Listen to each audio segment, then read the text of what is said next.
Hey guys, welcome back to my channel for another recap of the Real Housewives of Beverly Hills. It's me, CMZ News, aka Candace, and I am here to just get straight into it because I am 2 episodes behind on these recaps, so we do not have any more time for me to waste, okay? So this episode opens up with us at Lisa Rinna's house. She is in her messy kitchen. I know I cannot talk, but she is in her kitchen. You know, I realize like we don't really see, like Lisa does things at her home, but it's like always outside. It's never like, what is going on in her house? Like it needs some updating, okay? Like she needs to update her house. I can say that because honestly, like she's on the show, she's making money, like we need to see some updates.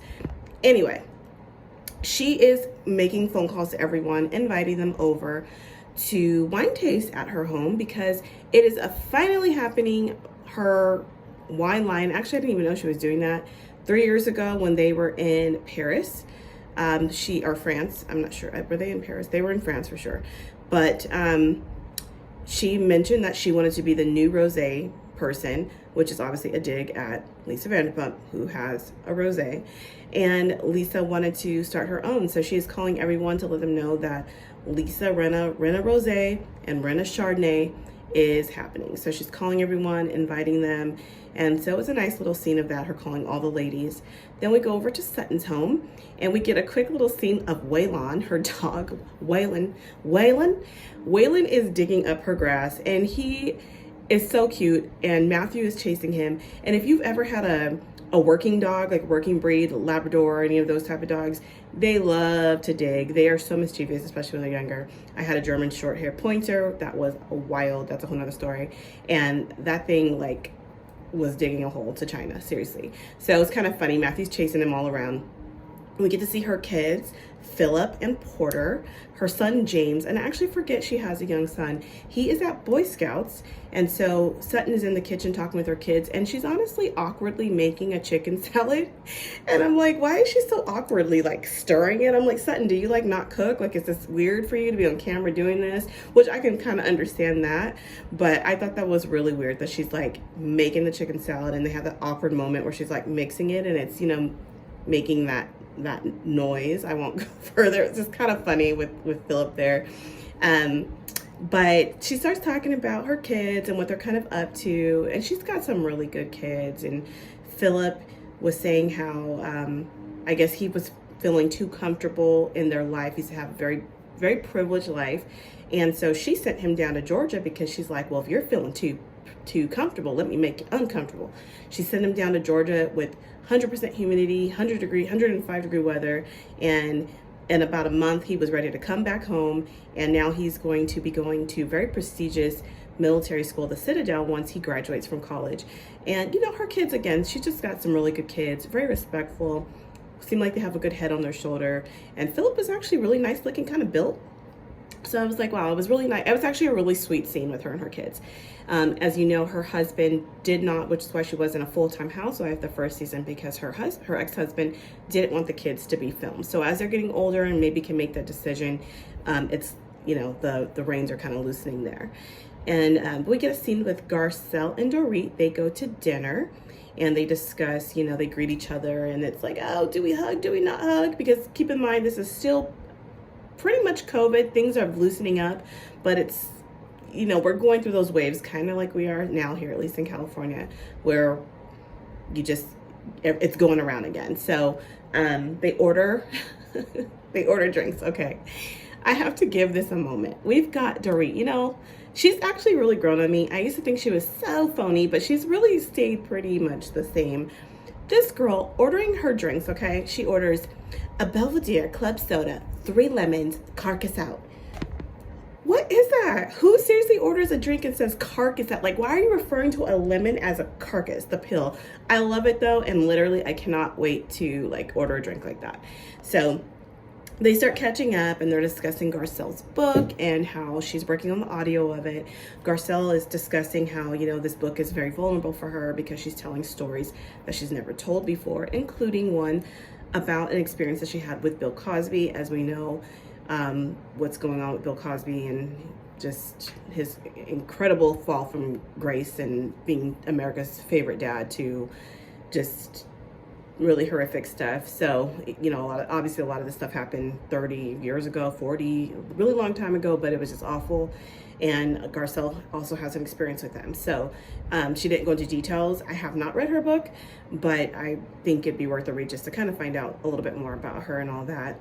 And I like these ladies together. You know, they both speak French, and I just feel like they have come a long way in their friendship, and Garcelle even kind of comments on that. And then we get to Dorit asking, you know, hey, are you going to be going to the wine tasting? That's going to be fun. She's all, yeah, I'm going to go. And then they lead into Garcelle. Oh, no, I think it's Dorit goes, do you think Erica will drink? Garcelle's like, well, I don't know. You know, I had drinks with her the other night, and I met up with her, and she told me she fell and she hit her head. And she starts going over all that stuff that happened with Erica when she got like super drunk after the Christmas party. And Dorita's now concerned, and she's like, you know, maybe I should be paying a little bit closer attention to what's going on with Erica. Like, it sounds a lot more serious than what I actually thought it was. And Garcelle even brings up during her dinner with Erica that she called her that she told Erica told Garcelle that Sutton is a liability. And, you know, Garcelle was like, you know, the comment really surprised me. I didn't really know what to make of it. When I got home, I kind of sat on it. I'm like, what are you talking about? How is she a liability? And Dorit chimes in. She's like, you know, I don't agree with that. I think you are not the Thelma and Louise type. You're not going to be jumping off a bridge with your friend. You're going to definitely have your friend's back if you feel your friend is right, but you're going to tell them if they're wrong. And they have kind of like a funny exchange about, like, basically Garcelle would be like, if her friend is hanging off a cliff, well, I'll throw you a rope if I have time. I've got, you know, I'll see if I have cell service and can call you help, you know.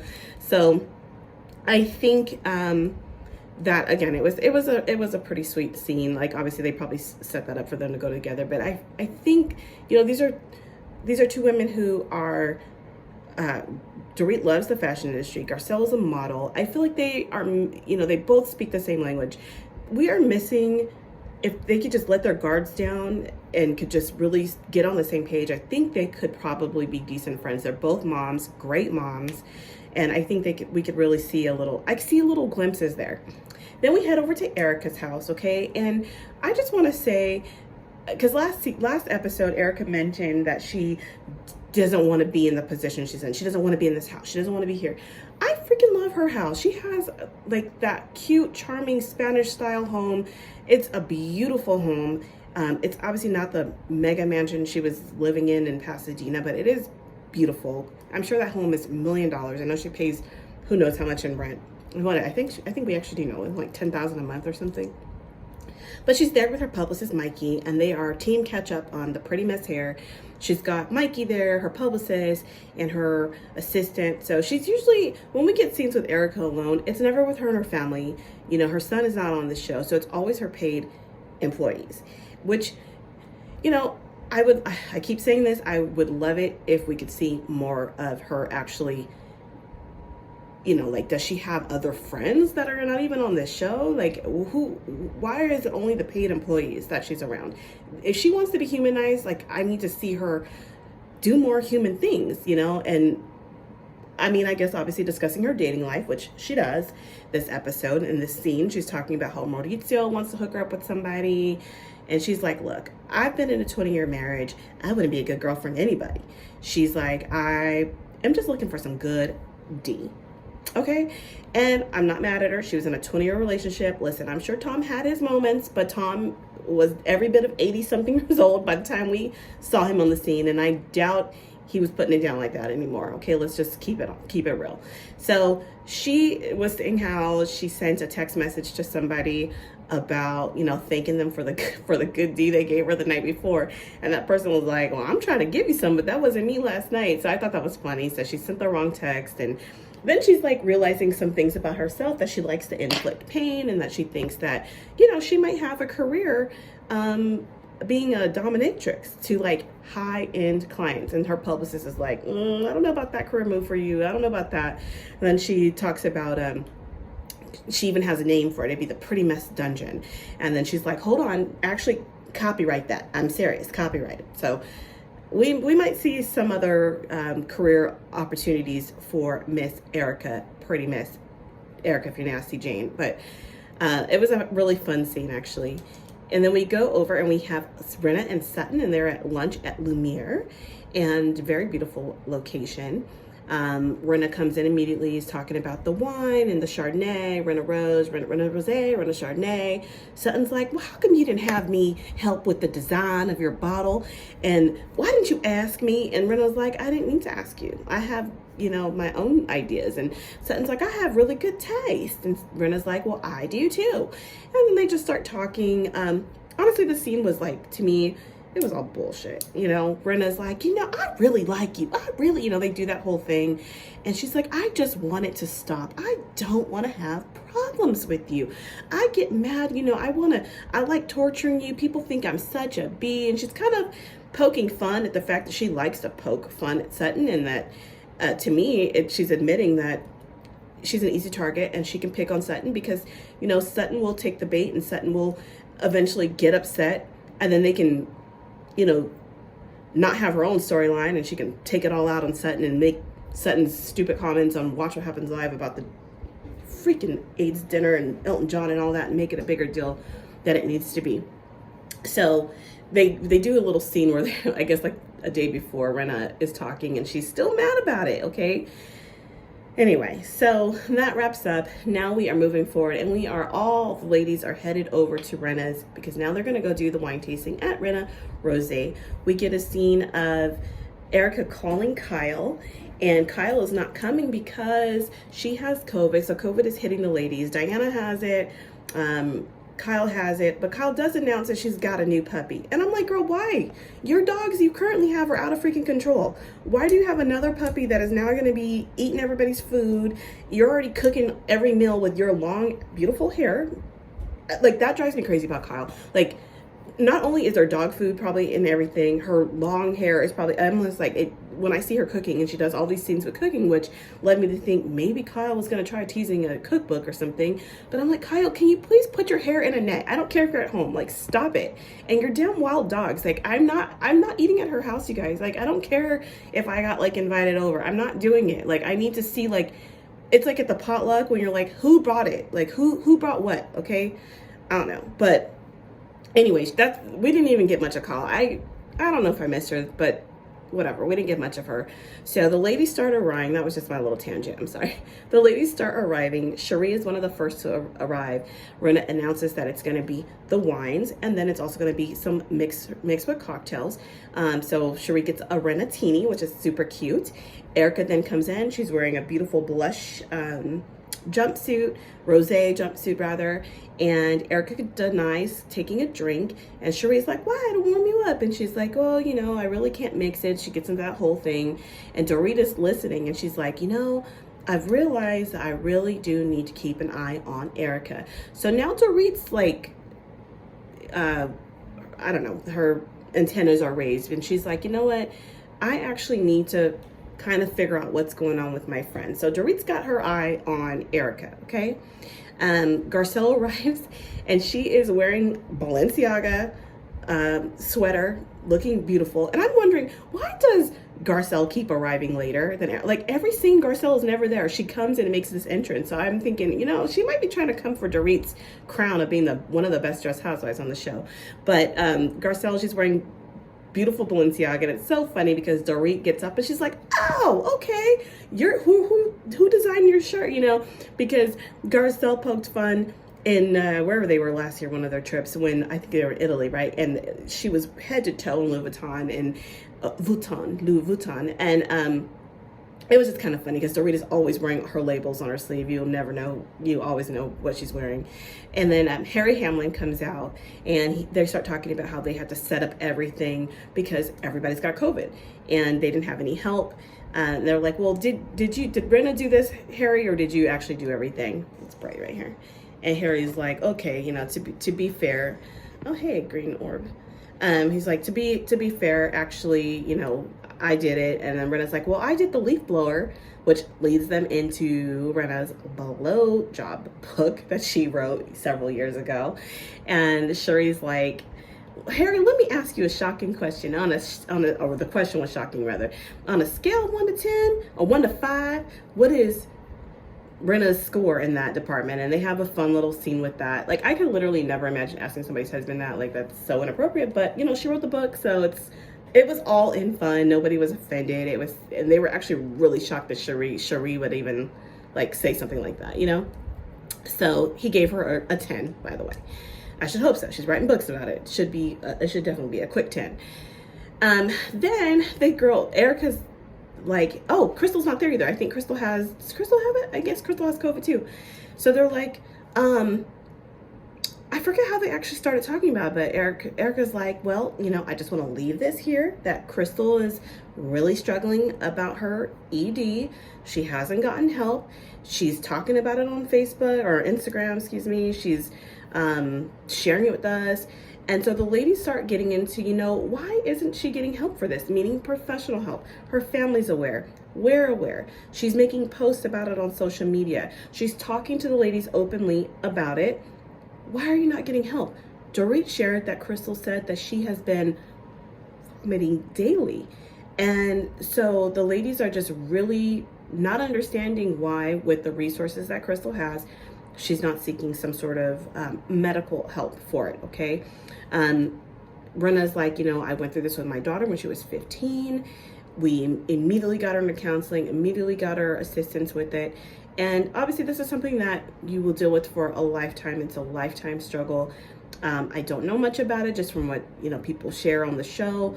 And Sutton is not here for it. She feels uncomfortable, and I can understand it. I don't think I would feel comfortable discussing that. Like, literally, it's her, like, PHI, and it's just not a comfortable thing to talk about. Like, I wouldn't want to talk about what she should do for that. I mean, yeah, we could all say, oh, get help, but I'm sure there's lots of different layers.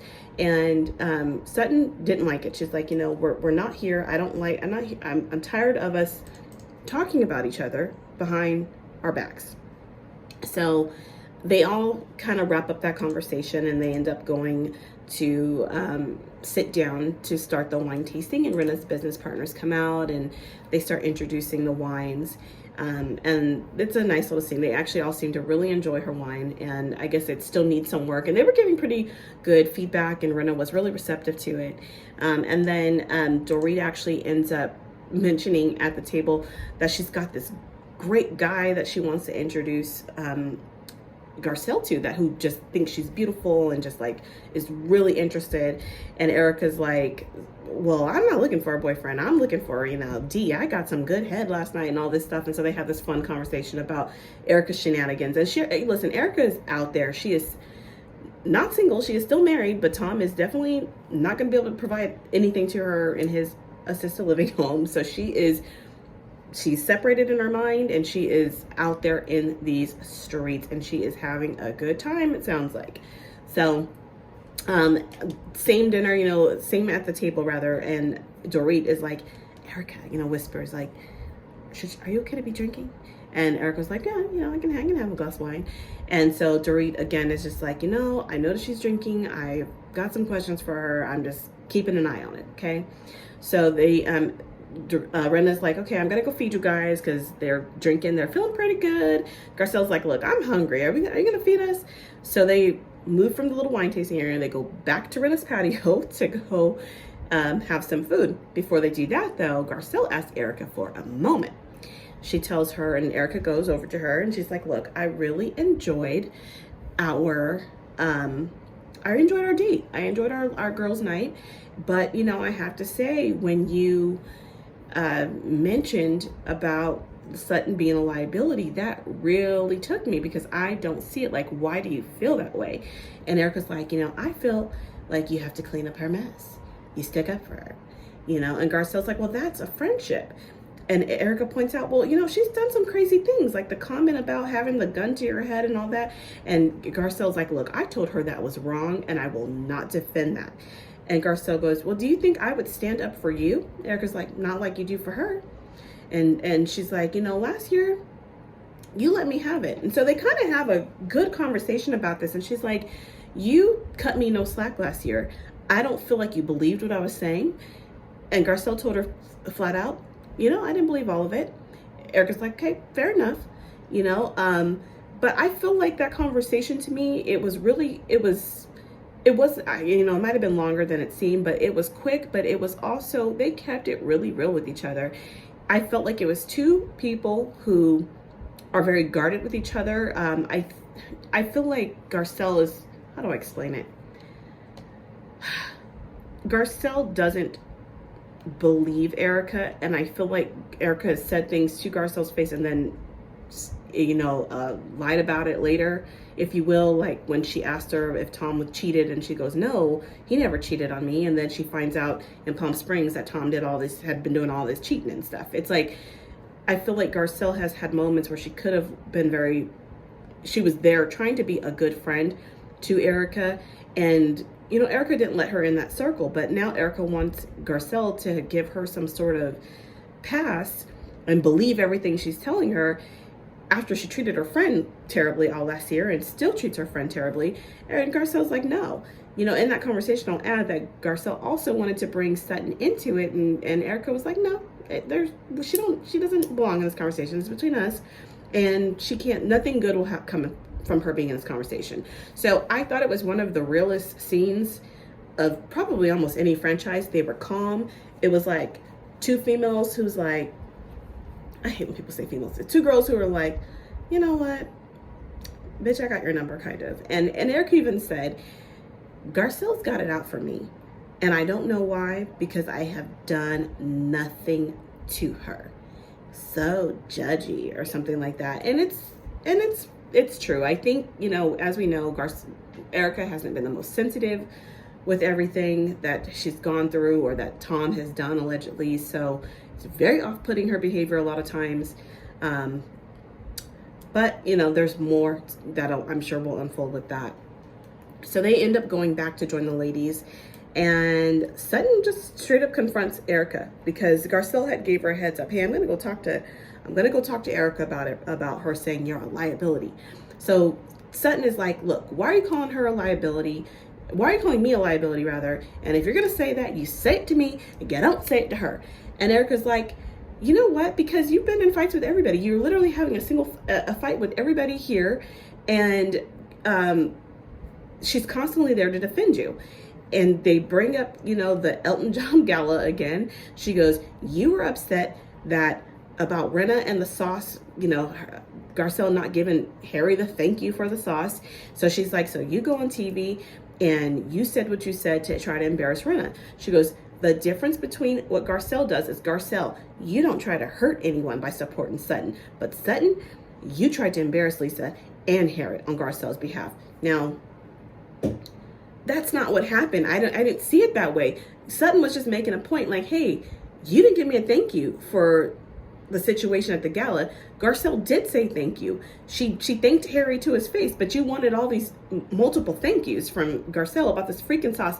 By the way, I want some of Harry's sauce. It sounds so good. I'm like, I need Harry's freaking sauce, because this sauce was like 2 seasons ago, I feel like, at this point, and we are still talking about it. I want some, okay?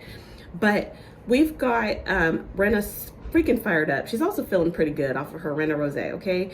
And she's like, is there a reason you wanted to hurt me? You did it on purpose, Sutton. You wanted to hurt me, and you did it out of spite. And Sutton is just like, Lisa, now we had a good lunch, and now here we are in front of everybody. And she's like, oh, in front of an audience? And Sutton's like, yeah. And she's like, you know, Lisa cannot stop being a soap actress. We're in front of everybody, and now she's turning it on. And she was going in on her. She's like, you know, you've done it out of spite, and you come for me, and you're coming for my husband. And Sutton is like, look, you know what? You're talking out of both sides of your mouth. And Lisa is like, you know what? Fuck you. You should leave. How dare you? You're in my house. You're going to say that to me? You should leave. She doesn't leave. The scene was like really dramatic at first, like from the clips. I'm thinking, oh my gosh, like this is it. Like they're gonna really have a big fight, but they did not. And she calms down a little bit for a second before she can scream, if you come for me and my husband, I will hunt you down. It was so stupid. I'm like, Lisa, like you need to drink some water, girl, and a piece of bread, like Queen Kim said, because you're acting crazy. Then she starts telling Sutton, Sutton's like, once again, look, I am sorry. I did not mean to hurt you. I didn't mean to embarrass you. And Lisa's like, well, you didn't embarrass me, Sutton. You actually didn't humiliate me. You did it to yourself. You made yourself look like a fool. You look stupid, and you embarrassed yourself, and you embarrassed yourself on TV, and you embarrassed yourself in front of the organization, and you're gonna have to deal with that. Sutton's like, okay, you're going a little overboard. I don't think I'm embarrassed to be like, show my face at the Elton John, like, that I paid the table for every year. I'm pretty sure Elton John will welcome me back. So that was pretty much the end of that scene. It was, to me, Rinna was tipsy. She even acknowledged that she was feeling drunk. And it was just kind of a wild scene dealing with Rinna. And, you know, next episode, we have another explosion from Rinna as well, with a little bit more explanation as to why her emotions are so high. But today, for sure, it was due to, or at the wine tasting thing, they were drinking. Now, there has been a behind the scene that's been released where Rinna admits that Harry actually did not ask for a thank you from the sauce and did not care, and that Rinna just said it on her own because I guess she just wanted to like start some trouble with Garcelle. And Harry admitted that himself. Remember on Watch What Happened Live, Harry went on and said he did not need an extra thank you from Garcelle. He was not upset. So I need Rinna not to like try to act like Harry is a housewife and has all these extra emotions and is all upset about all these different things. Like, does Harry even care about the Elton John thing? Is Harry upset? Is Harry humiliated? I don't know. Harry is barely ever there, honey. He is barely ever on the show. And when he is, he's there to do, you know, hosting. He clearly likes throwing a good party, he likes setting a table, he likes cooking. So he's there for that stuff, but he don't be there for, you know, the other husband stuff. Harry is a working actor, so I'm not throwing any shade. But yeah, so I thought it was a pretty good episode. No, Diana, did not miss her, didn't miss the little licking and all that stuff she does. Kyle, didn't really miss her because, you know what, she would have been interjecting this whole conversation and trying to direct the scene and, you know, trying to be the producer that she is in the show. So it was good that she wasn't there either. Didn't miss Crystal. My contact has been acting up all day. Did not miss Crystal either. Don't have a problem with the kid, but didn't miss her.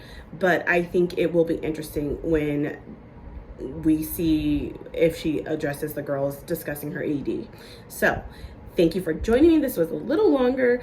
I'm really trying to do them shorter, but I had a lot to say. And also trying to give more of my opinion and not so much recappy, but it's hard. This was like 3 pages of notes, by the way. But thank you so much if you watched. Please subscribe, like, and also comment. I think I still have 14 subscribers. I'm trying to get to 25, I think I said. I think that'd be like a really cool number. So share this with a friend if you think anybody would enjoy this. And till next time.